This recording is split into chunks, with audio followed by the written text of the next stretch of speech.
স্বামীর প্রতি নরম হয়ে যান, তাকে ছাড় দেওয়া শিখেন।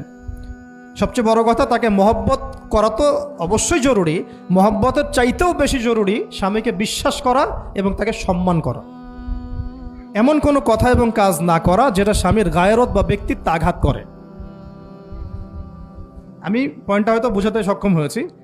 ভালোবাসা অনেক গুরুত্বপূর্ণ বিষয়, ঠিক আছে, কিন্তু ভালোবাসা শুধুমাত্র একমাত্র গুরুত্বপূর্ণ বিষয় নয়।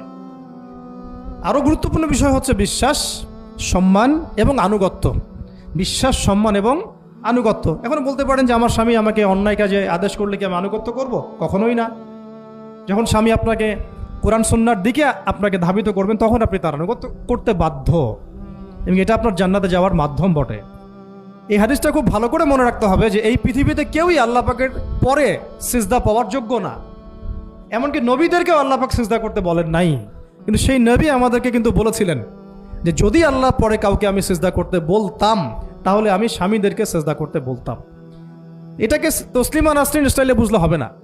ওরা এটাকে এভাবে নিবে যে ইসলাম মেয়েদেরকে দাসত্বের শৃঙ্খলা আবদ্ধ করতে চাচ্ছে, হ্যাঁ, আত্মস্বাধীনতা দিবে না ইত্যাদি। আমরা দেখব পরকালে আমি জান্নাতে যেতে পারছি কিনা। আল্লাহ পাকের হুকুমের চাইতে আমার কাছে কোনো যুক্তি বড় নয়। আল্লাহ পাকের হুকুমের চাইতে আমার কাছে কোনো যুক্তি, বিজ্ঞান, প্রযুক্তি এগুলো বড় মানদণ্ড নয়। শুধুমাত্র স্বামীর আনুগত্য, বিশ্বাস, সম্মানের বদৌলতে দেখা যায় যে পুরোটা জীবন এই বেচারা আপনার জন্য ঢেলে দিবেন ইনশাআল্লাহ। আর এই জায়গায় যদি দেখা যায় ঘাটতি থাকে, তখন কোনো কোনো ক্ষেত্রে ভালোবাসা যথেষ্ট হয়ে ওঠে না।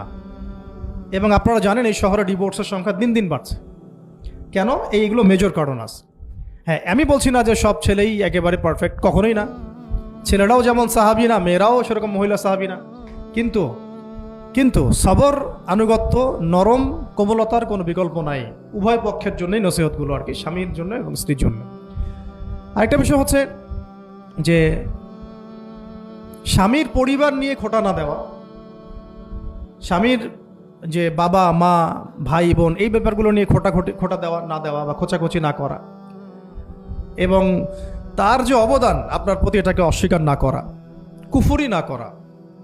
একটা হাদিসের মধ্যে নবী সাল্লাল্লাহু আলাইহি ওয়াসাল্লাম কিন্তু বলেছেন যে বেশিরভাগ নারীর জাহান্নামে যাওয়ার কারণ কি? সাহাবীরা জিজ্ঞাসা করেছিলেন, তিনি বলেছেন তারা কুফরি করে। কি কুফরি করে? তারা কি আল্লাহর সাথে কুফরি করে? নবীজি বলেছেন না, বরং তারা সারা জীবন স্বামীর যে দিয়ে যাওয়া যে স্যাক্রিফাইস বা অধিকার, এটাকে হঠাৎ করে অস্বীকার করে বসে, হঠাৎ কোনো একদিন অস্বীকার করে বসে। এটার কারণে দেখা যায় আল্লাহ পাক নারাজ হয়ে যান। আল্লাহ রাব্বুল আলামিন তো একজন ব্যভিচারী নারীকেও জান্নাত দিয়েছেন মাত্র কুকুরকে পানি পান করানোর কারণে। আবার